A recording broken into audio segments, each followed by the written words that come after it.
আজকে আমরা শিখব মাইক্রোসফট পাওয়ারপয়েন্টে সার্টিফিকেট ডিজাইন করা। আমরা মাইক্রোসফট ওয়ার্ডেও সার্টিফিকেট ডিজাইন করতে পারবো এবং মাইক্রোসফট পাওয়ারপয়েন্টও ডিজাইন করতে পারবো। আমরা যে আজকে প্রোগ্রামটি বের করেছি সেটি হচ্ছে মাইক্রোসফট পাওয়ারপয়েন্ট 2007।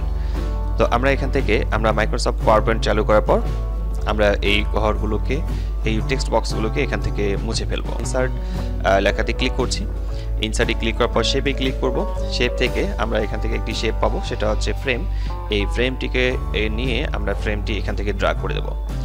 ফ্রেমটি ড্র্যাগ হয়ে যাওয়ার পর উপরের দিকে হলুদ রঙের যে পয়েন্টারটি রয়েছে এই পয়েন্টারটিকে ধরে একটু উপরের দিকে ওঠাতে হবে। একটু উপরের দিকে ওঠানোর পর আমরা শেপের এই জায়গাটাকে ছোট করে নেব। তো ফ্রেমের কালার আপনারা এখান থেকে নির্বাচন করতে পারবেন। ফ্রেমের কালার দেওয়া যাবে, শেপ ফিলে ক্লিক করে ফ্রেমের কালার এখান থেকে ঠিক করে নেওয়া যাবে। আপনারা চাইলে যে কোনো ধরনের কালার এখান থেকে ব্যবহার করতে পারেন। আমি এই কালারটি ব্যবহার করছি এবং আউটলাইনটিকে এখান থেকে নো আউটলাইনে ক্লিক করব। নো আউটলাইন দেওয়ার পর এরপরের যে কাজটি করব সেটি হচ্ছে আবার আমরা চলে যাব ইনসার্টে। আবার এখান থেকে আমরা শেপে যাব। এরপর এখান থেকে একটু রেক্টাঙ্গেল বক্স নিচ্ছি এবং রেক্টাঙ্গেল বক্সটিকে আপনারা এখানে এভাবে ড্র্যাগ করে নেবেন। নেওয়ার পর এই জায়গায় বসিয়ে দেবেন। এখানে বসানো হয়ে গেলে আমরা এই শেপটাকে চেঞ্জ করব। ফরম্যাটে ক্লিক করে আমরা এডিট শেপে ক্লিক করছি। এডিট শেপে ক্লিক করার পর এখান থেকে কনভার্ট টু ফ্রিডম এখানে ক্লিক করে নিতে হবে। কনভার্ট টু ফ্রিডমে ক্লিক করে নেওয়ার পর আমরা এই শেপটিকে এডিট করতে পারবো। এডিট শেপে ক্লিক করার পর আবার নিচের দিকে আমরা এডিট পয়েন্টসে ক্লিক করব। এডিট পয়েন্টসে ক্লিক করার পর নর্মালি একটু জুম করে দেখি। তো এই জায়গায় আমরা এখানে একটি পয়েন্টার যোগ করব। এই জায়গায় পয়েন্টার যোগ করার জন্য আমাদেরকে নর্মালি এখানে রাইট বাটনে ক্লিক করতে হবে। রাইট বাটনে ক্লিক করে এখান থেকে আমরা অ্যাড পয়েন্টে ক্লিক করছি। এখানে একটি পয়েন্টার যোগ হয়ে গেছে এবং ঠিক একইভাবে আমরা এই জায়গাতেও রাইট বাটনে ক্লিক করার পর অ্যাড পয়েন্টে ক্লিক করব, অর্থাৎ এখানেও পয়েন্টার যোগ হয়ে গেছে। মাঝখানে এখান থেকে ধরে আমরা ড্র্যাগ করে আমরা এইদিকে উপরের দিকে উঠিয়ে নিচ্ছি। এরপর এখান থেকে ধরে আমরা এটাকে শেপটাকে গোল করে নেব। ঠিক এই দিকেও আমরা এখান থেকে উঠিয়ে শেপটাকে গোল করে নেব। আবার এই দিক থেকে জায়গাটাকে আমরা আবার একটু ঘুরিয়ে নিচ্ছি। ঠিক এভাবে আমরা শেপটিকে গোল করে নিতে পারি এবং শেপের কালার আমরা চেঞ্জ করব। শেপ ফিলে ক্লিক করে কালার চেঞ্জ করা যাবে এবং শেপ আউটলাইনে ক্লিক করার পর আমরা এখান থেকে নো আউটলাইনে ক্লিক করছি। শেপের ডিজাইন হয়ে যাওয়ার পর আমাদেরকে যে কাজটি করতে হবে, এই শেপটিকে ডুপ্লিকেট করে নিতে হবে। আর ডুপ্লিকেট করে নেওয়ার জন্য কন্ট্রোল প্রেস করে ডি প্রেস করতে হবে, তাহলে এটি ডুপ্লিকেট হয়ে যাবে। এরপর আমরা এই শেপটিকে আমরা নিচের দিকে আগের অবস্থানে বসিয়ে দেব, অর্থাৎ এই নিচের এই কর্নারে বসাবো। বসানো হয়ে যাওয়ার পর আমরা এই পেজে আমরা এখন একটি ছবি ইনসার্ট করব, আর সেটি হবে লোগো। আমরা লোগো ইনসার্ট করব। লোগো ইনসার্ট করার জন্য আমাদেরকে ইনসার্টে ক্লিক করতে হচ্ছে। এরপর এখান থেকে পিকচার থেকে আমাদের লোগো যেখানে থাকবে আমরা সেই লোগোটিকে নিয়ে আসার ব্যবস্থা করব। আমার লোগোটা রয়েছে এখানে, আমি লোগোকে ইনসার্ট করেছি এবং লোগোটিকে ছোট করে নিতে হবে। ছোট করে নেওয়ার পর আমরা এই জায়গায় এই লোগোটিকে বসাবো। লোগোটিকে ঠিক জায়গায় বসানোর পর আমরা এখন আমাদের প্রতিষ্ঠানের নাম লিখব, অর্থাৎ আমরা কোন সার্টিফিকেটটি ব্যবহার করছি সেই প্রতিষ্ঠানের নাম লিখতে হবে। প্রতিষ্ঠানের নাম লেখার জন্য আমাদেরকে অবশ্যই এই জায়গায় টেক্সট বক্স ব্যবহার করতে হবে। আমরা ইনসার্টে ক্লিক করব, টেক্সট বক্সে ক্লিক করছি। ক্লিক করার পর আমরা এখানে নর্মালি ক্লিক করব। ক্লিক করার পর আমরা এখানে লিখছি, আমি এখানে লিখব computer training centre. Computer training centre লেখার পর আমরা লেখাটিকে সিলেক্ট করে নিচ্ছি। সিলেক্ট করে নেওয়ার পর এই লেখাটিকে বড় করে নিতে হবে। এরপর বোল্ড করে দিচ্ছি। এই লেখাটিকে বড় করে নেওয়ার পর আরও একটু বড় করে নিতে পারি আমরা, সমস্যা নেই।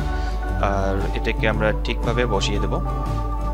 এরপর নিচের দিকে আমরা লিখব সার্টিফিকেট অফ অ্যাচিভমেন্ট। আমরা নিচের দিকে সার্টিফিকেট অফ অ্যাচিভমেন্ট লিখব। তো আমি এই জায়গাটিকে এই লেখাটিকে ড্র্যাগ করে কপি করে নিচের দিকে নামিয়ে নিচ্ছি। এরপর আমি এখানে লিখছি। তো এই লেখাটিকে লেখা হয়ে যাওয়ার পর নিচের দিকে আরও একটি কথা বসাবো, আর সেই কথাটি হবে, এখান থেকে আপনারা চাইলে ফন্ট চেঞ্জ করে দিতে পারেন, অর্থাৎ ফন্টের ধরন চেঞ্জ করে দেওয়া যাবে। অর্থাৎ ফন্ট আপনি চাইলে সেই ক্ষেত্রে দেখা যাচ্ছে যে কোনো ধরনের ফন্ট ব্যবহার করতে পারেন। যেন আমি এই লেখাটিকে সিলেক্ট করছি। সিলেক্ট করে নেওয়ার পর আমি ফন্ট স্টাইলে ক্লিক করব। ফন্ট স্টাইলে ক্লিক করার পর এখান থেকে ফন্টের স্টাইলটাকে আমি চেঞ্জ করে দেবো। আমি এই ফন্ট সিলেক্ট করছি। এরপর ফন্ট সিলেক্ট করা অবস্থায় আমি এই ফন্টের কালারটিকে রেড করেছি। এরপর নিচের দিকে আরও একটি ডায়লগ বক্স রাখবে, সেটা হচ্ছে যে আমাদের যে প্রতিষ্ঠান রয়েছে সেই প্রতিষ্ঠানের নাম প্রতিষ্ঠানের নাম নয়, আমরা এখানে নিচের দিকে আরও একটি কাজ করবো, সেটি হচ্ছে বক্সটিকে ড্র্যাগ করে নিচের দিকে নামিয়ে নেব। এরপর এই জায়গায় আমরা লিখব, আমরা এই কথাটিকে একটু ছোট করে লিখব। তো আমরা নিচের দিকে আরেকটি কথা বসালাম, এরপর হচ্ছে আমরা এই সার্টিফিকেটটা যাকে দেবো। তো এরপর নিচের দিকে আরও একটি আমাদেরকে টেক্সট বক্স নিতে হবে। টেক্সট বক্স নেওয়ার পর আমরা এখানে লিখবো যাকে দেবো, অর্থাৎ তার নাম আমাকে লিখতে হবে। তো আমি এখানে লিখছি আমি তারেক একাডেমিকে দেবো। তো এরপর এই লেখাটিকে সিলেক্ট করে অথবা এই লেখাটির বক্সে ক্লিক করে আমরা এই লেখাটিকে আবার একটু বড় করে নেব। আমি এই লেখাটিকে বড় করে নিচ্ছি। এরপর এই ফন্ট চেঞ্জ করতে হবে এবং ফন্টের সাথে সাথে আমরা এটার কালারও চেঞ্জ করব। আর ফন্ট চেঞ্জ করার জন্য আমরা যে ফন্টটি ব্যবহার করব সেটি হচ্ছে আমি এই ফন্ট ব্যবহার করছি। এছাড়াও যদি আমরা অন্য কোনো ফন্ট ব্যবহার করতে চাই সেই ক্ষেত্রে আমরা এখান থেকে অন্য ফন্ট ব্যবহার করে নিতে পারবো। তো আমি এই ফন্ট ব্যবহার করব এবং হচ্ছে এখান থেকে কালার আমি এখান থেকে চেঞ্জ করে নিচ্ছি। কালার এখান থেকে চেঞ্জ করে নেওয়া যাবে। এর পরবর্তীতে আবার যে কাজটি করব সেটি হচ্ছে আমি আরও একটি টেক্সট বক্স নেব। নেওয়ার পর এই জায়গায় আমাকে লিখতে হবে সাকসেসফুলি কমপ্লিটিং। তো আমি এখানে লিখেছি সাকসেসফুলি কমপ্লিটিং এবং এই লেখাটিকে আমি যথেষ্ট একটু বড় করে নেব। লেখাটিকে সিলেক্ট করতে হবে। লেখাটিকে সিলেক্ট করে নেওয়ার পর আমরা একটু লেখাটিকে বড় করে দেব। বড় করে নেওয়া হয়ে গেলে নিচের দিকে আমরা লিখব কম্পিউটার অ্যাপ্লিকেশন, অর্থাৎ কোন বিষয়ের উপরে সার্টিফিকেট দেওয়া হচ্ছে সেই কথাটি আমাদেরকে নিচের দিকে লিখতে হবে। তো আমি এখানে লিখছি কম্পিউটার ডিপ্লোমা অথবা কম্পিউটার অ্যাপ্লিকেশনের উপরে আমরা দিতে পারি। আমি কম্পিউটার অ্যাপ্লিকেশন কথা লিখলাম এবং হচ্ছে আমি এখান থেকে ফন্ট সিলেক্ট করে নেব। ফন্ট সিলেক্ট করে নেওয়ার জন্য আমি এখান থেকে ফন্টের স্টাইলটাকে চেঞ্জ করে দেবো। ফন্টের স্টাইল চেঞ্জ করে দেওয়ার পর এখান থেকে কালারও চেঞ্জ করে নেব, অর্থাৎ কালার একটু চেঞ্জ করে নিলে খুব সুন্দর দেখা যাবে।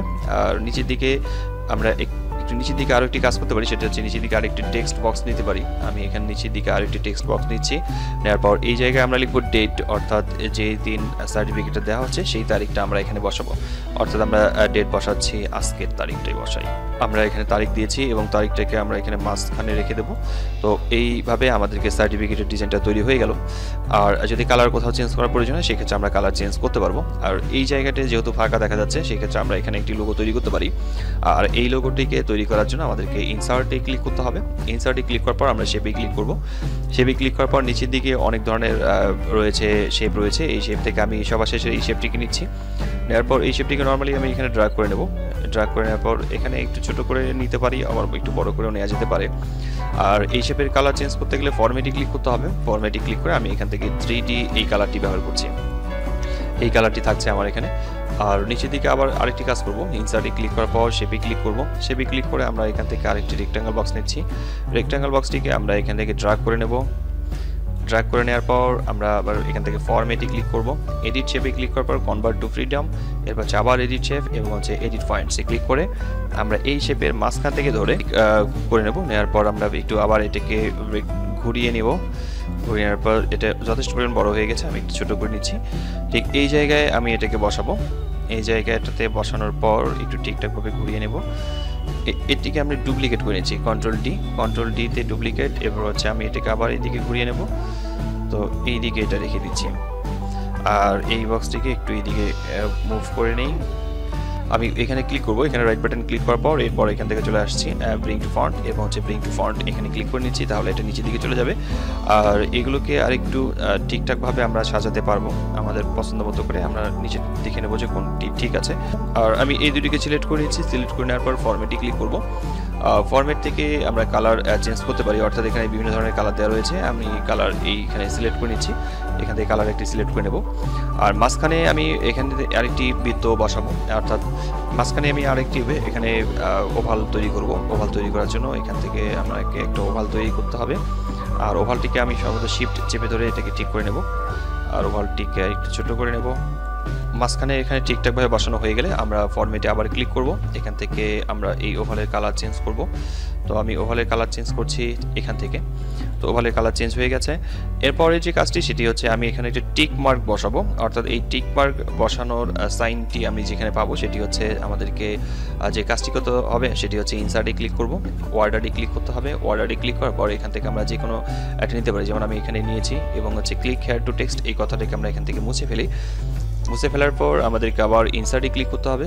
ইনসার্ট থেকে চলে আসবো আমরা এখানে সিম্বলে ক্লিক করার পর আমি এখান থেকে টিক মার্ক এখানে রয়েছে, এখান থেকে আপনারা সার্চ করে খুঁজে বের করবেন। এই জায়গাটাতে আমি টিক মার্ক এখানে পেয়েছি, এখানে ক্লিক করার পর ইনসার্ট ক্লোজ, এখানে টিক মার্ক চলে এসেছে এবং এই টিক মার্কটিকে আমি এই জায়গায় বসাবো। তো এখানে ঠিকঠাকভাবে বসানো হয়ে গেলে আমার এই কাজটি কমপ্লিট। তো এই ডিজাইনটিকে আমরা এইভাবে ঠিক তৈরি করছি। মাইক্রোসফট পাওয়ার পয়েন্টে ঠিক এভাবে সার্টিফিকেটেড ডিজাইন তৈরি করা যাবে।